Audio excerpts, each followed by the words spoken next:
আজকের রেসিপি ইঁচড়ের বড়া করে আলু টমেটো দিয়ে ঝোল। ইঁচড়টাকে প্রেসারে সিটি দিয়ে দেবো।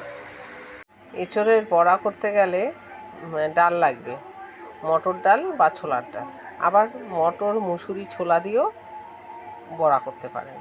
আমার ঘরে মটর ডাল আর মুসুরির ডাল ছিল, তাই আমি এই দুটো ডাল ভিজিয়ে দেবো। অনেকে আবার নিরামিষ যেহেতু খায়, তাই সেখানে মুসুরির ডালটা চলবে না, তাহলে মটর ডাল ছোলার ডাল দিয়ে করবেন। ডালটা ভিজিয়ে দিলাম। এঁচড়ের বড়া করে আলু দিয়ে রেসিপি করতে মশলা লাগবে আদা,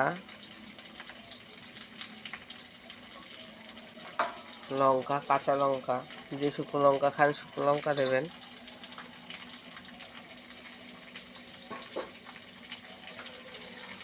ধনিয়া আর সাদা জিরে।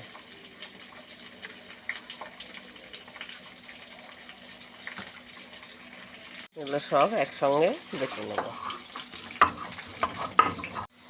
মশলা রেডি, ডালগুলো বেটে নেব এবারে।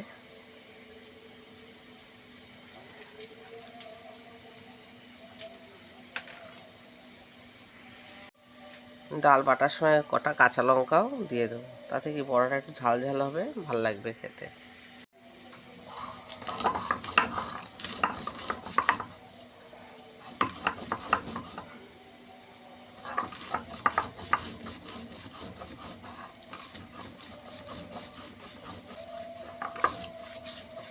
ডালের মধ্যে এঁচড়গুলো দিয়ে দিলাম।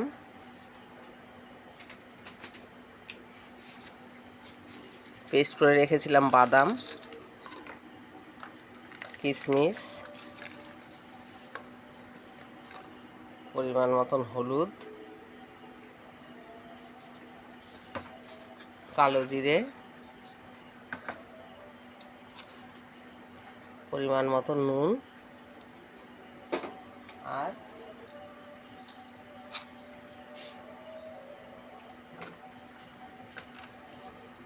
এঁচড়টা ভালো করে চটকে ডালের সঙ্গে মাখিয়ে নেব। এঁচড়টা ভালো করে চটকানো হয়ে গেছে, এবারে ডালের সঙ্গে মাখিয়ে নেব।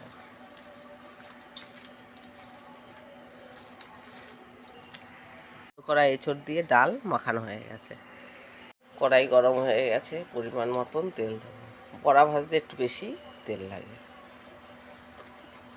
বড়ার সাইজ আপনি যেমন খাবেন তেমন করবেন, আমি একটু বড় বড় করেই করছি।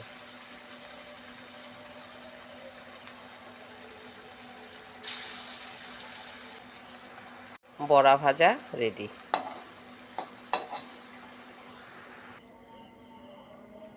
সাদা জিরে আর তেজপাতা ফোড়ন দিলাম। আলুটা দিয়ে দিলাম।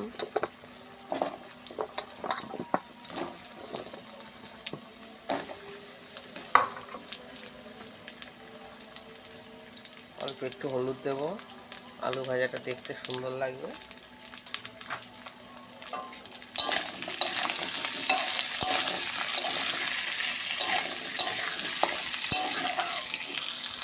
আলু ভাজা ভাজা হয়ে গেছে, এবার মশলাগুলো দিয়ে দেবো, বাটা মশলাগুলো। পরিমাণ মতন হলুদ আর নুন।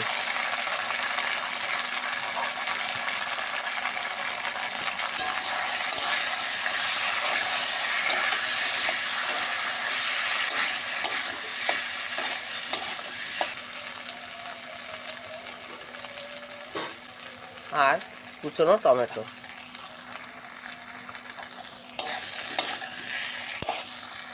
আলু কষানো হয়ে গেছে, এবার পরিমাণ মতন জল দেবো।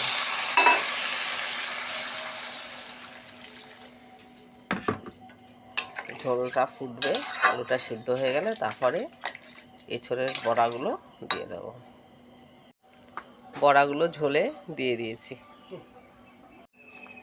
একটু পরিমাণ মতন চিনি দেব আর গরম মশলা।